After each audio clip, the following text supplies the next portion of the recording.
You are the first caller and will be placed on hold until the next caller arrives. Hi, thank you for joining our presentation on credit union vendor management. Let's begin.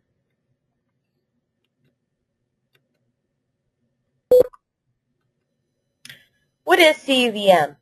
CUVM is a solution that provides credit unions with a full-service vendor management product. It was created by credit unions, for credit unions, as folks realize that you have a lot of collaborative efforts, and we utilize that to our best ability in the product. A lot of the credit unions share many common vendor partners, and we utilize cloud-based technology to efficiently collect and distribute that material to manage your vendor due diligence. Some of the benefits of the CUVM. It's a turnkey full-service vendor management program. It's got a fully compliant vendor risk assessment system. You have a dedicated analyst and team of support staff dedicated to ensuring the success of your program. It's a web-based platform, so it's available 24/7. We have trained analysts that perform reviews of the SSA-16s and financials and liability policies, all the information that you need for your vendor management. We also monitor market issues to track the performance of credit union vendor partners, and we offer sample vendor management policies. This is my information. Please feel free to contact me. Now, let's begin into the system.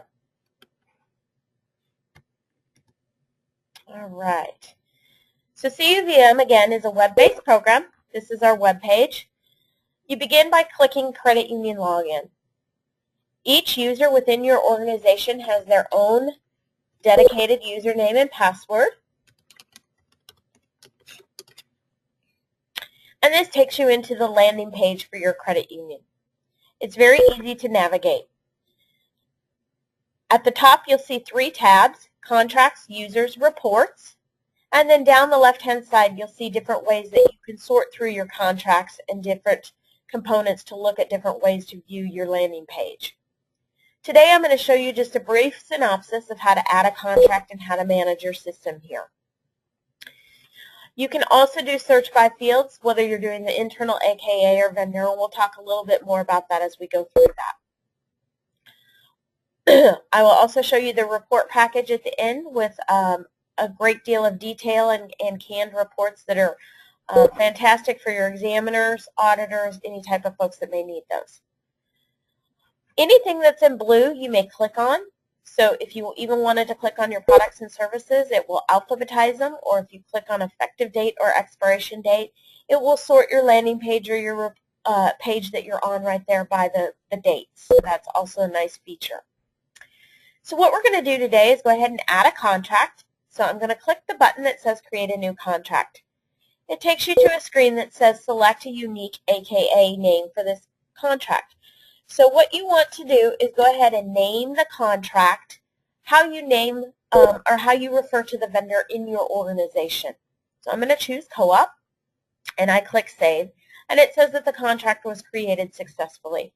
Then it takes you to a workflow, and you'll notice that it has a yellow exclamation point, and you're just going to work through the tabs at the top to complete the workflow. Again, anything that's in blue you can click on. So for the vendor, I'm going to click Co-op, and you'll see the drop-down button come, and it says Co-op Financial Services, which I'm going to click. So if the vendor is already in the system, the drop-down would show you that. If the vendor was not in the system, you would click Create New Vendor, and it takes you to a screen where we would add that information. Then I click Save, and you'll notice that the yellow exclamation point turns to a green check mark to indicate that this tab has been completed. We're now going to go to Vendor Contacts, and this is a critical tab for us, as this is how we notify the vendors and collect the due diligence information if they're a high-risk vendor for you. You'll notice that a lot of the representatives are already listed here. If you find your representative, you can go ahead and click their name and say Include. You'll also notice that there's a column that says For Due Diligence. This is a column that your analyst may use as when we contact the vendor, if there's a different department that we need to receive the due diligence information from, we would click this area so that we know that that's who we would contact. Over on the right-hand side, you'll also see that there's replace functions and remove functions. So if that representative leaves the organization, we can replace them quickly and remove their name from the system. Then you click Save, and again, if your vendor is not listed there, you would click the blue link to create new vendor contact, and we could add them. Once I click Save, again, you'll notice the yellow exclamation goes to a green check mark. Products and services, pretty straightforward. What does this vendor do for you? In this situation, I'm just going to put that they're a debit card processor. You may have more than one product or service with this vendor, but you do need to make sure that it is all specifically outlined in the contract. If you have separate contracts for each product and service, then we would go ahead and enter this vendor more than once in the system. We want to ensure that the contracts are managed individually. There's also a column here that says third-party provider. That is in case you are using a broker or a third party that we may need to ensure that the due diligence is collected on as well. The next tab is term. This comes directly from your contract. We have 4 different types of contracts, though. You have your legal contract, you have a verbal non-agreement, you have an owner, partial owner, or you may have a continuous contract, one of those that's a month-to-month or those types of contracts that you don't necessarily want to receive email notifications every month, but we want to maintain that it is a continuous contract. So from here, you would go ahead and put in what the effective date of your contract is, and you would put in what the term of it is, and it will calculate the expiration date. The contract notification lead time is the amount of time that it states in your contract you need to notify the vendor if you wish to opt out of that contract. So I'm going to say that it's 3 months. The credit union lead time is the amount of time that you may want in advance of that contract notification lead time if you wish to shop the vendor or get different pricing. So general rule of thumb is you double it. Okay? These 2 lead times here also they also notify you via email notifications from our system so that you are not missing key dates within the system. There's also an auto renewal, so if the contract does have an auto renewal, then you go ahead and click auto renewal and put in what that term is. The next tab is risk. Okay? We have 4 different risk scores, and the risk scores are based on the components of NCUA, and they're based on 2 components, the operational risk and the member data risk. So depending on how critical your vendor is to your day-to-day operations, you may automatically know it's a high-risk vendor. If that's the case, then you can come in here and just choose high risk and go for it. Now, there is a question wizard built into the system, so you can go through the question wizard. How critical is your vendor to your everyday operations? Maybe it's a medium. Does this vendor have member non-public private information, such as social security numbers, birth dates, that type of thing? If you clicked yes, it would tell you, yeah, you probably should risk rate this vendor a high. If you click no, it would say, does this vendor have public information? Yes. Then it might risk rate them a medium. Okay? I'm going to go ahead and pick high risk just to show you the components that go along with a high risk vendor. The next tab is credit union contacts. These are the folks within your organization that you want to receive email notifications regarding this vendor. Okay? And you can have more than one person receive email notifications within the system. So Dawn may want some, and Jimmy, okay? Now, someone does need to be dedicated as the client lead. So if there is a problem contacting this vendor or we're having a difficult time getting information from them, we know who our contact is within the organization. On the right-hand side, we also have the edit and replace functions again. So again, if you do have turnover within your organization, it's very simple for us to go in, reallocate where those notifications are going, and then add the new folks so that they can hit the ground running with the vendor management program. It's also a great disaster recovery tool. So I'm going to click Save. Excuse me. You'll notice that there's a button up in the upper right-hand corner that says Submit for CUVM Review. This now tells us that we have enough information in the system for your analyst to begin collecting the information from the vendor. We're going to continue on and still finish out the rest of the tabs. Notifications. You'll see that there's 7 notifications here that are automatically created to the folks that you chose on the previous page. So if I want Dawn to receive all of the notifications, I can add Dawn. And then I can say, you know what, Jimmy just wants to get when the contract is coming due. He doesn't need anything about the documents, and you can take that part off. Your analyst also receives all of the notifications on your high-risk vendors as well. You also have the capability to create a custom notification. And this is a great tool to manage your vendors and ensure that you have critical dates that you're not forgetting that may be specific to your organization. So sometimes folks will use this if they want to follow up on pricing or they've asked for an addendum to a contract. You can also utilize this to put in dates for your own reviews of your vendors so that folks know when the due dates are for the vendors to get their annual reviews completed. So another great field that we've added there. Notes is just that. It's just notes. Spoke with vendor today about addendum to add a branch with the drive-up kiosks. Okay, so you can make notes, and once you click Save, it will add it to the bottom. You'll notice that there's a button here that says Show Note to Guest.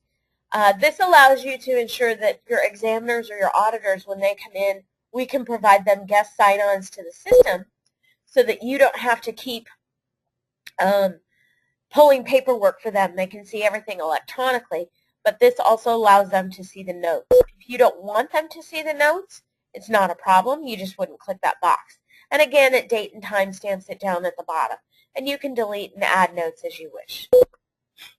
The last tab, which is the crux of the system, is Documents.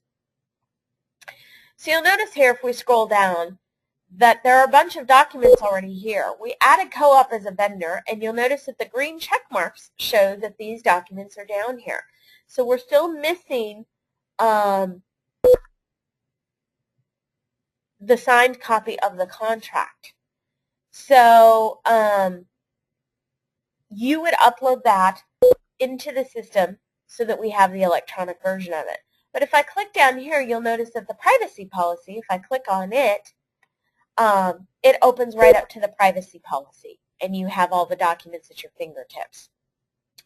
The other great feature that we do is we provide a limited review. And we do this for a certain number of vendors, and what we do is we will go through the 8 components of risk that NCUA came up with in 2007, and we will go through these and ensure that we're answering the questions, pointing out any anomalies, anything from the documentation that we gather, and give you kind of a Cliff Note version of all the documentation, which enables you to be able to complete your own review much quicker and more efficiently. This is something that is very unique to our group and to our product, and we really utilize it very well. Once all the documents are collected, this would turn to green, and your status would change to an active status, which is exactly what you want. You want all of your vendors to be in an active status. All right, users. This is an add and delete users tab, so basically this is where you would go in and you can add and delete users, reset passwords, change security levels as to what folks can use. We have different security levels. We have folks that can add documents. We have some that can just read documents. There's different levels that you can add to that. The last component is the report package, and this is really a great report package. I'm going to show you just a real quick version. All of the reports come in PDF and Excel with the exception of the contract overview report. And the contract overview report is basically every field in the system in a report, so it's a great tool as well. I'm going to show you the vendor risk detail report, which is a great report to utilize with examiners or auditors because it lists your vendors out. It lists the risk scores for them so that you can give that report when they come in and ask you for your vendor list. Then you can give this to them. And again, it comes in an Excel format or it comes in, PDF format, whichever you prefer to do. So this is the Excel format, but again, it shows what the risk scores are. It shows where the workflow is, and just gives you a quick, candid report if you needed it. Now let me also show you the other report. There's the vendor contract report, and this is a great report as well. And I'll show you this in PDF, but it actually shows the contract dates. Let me blow that up a little bit so everybody can see it a little bit easier.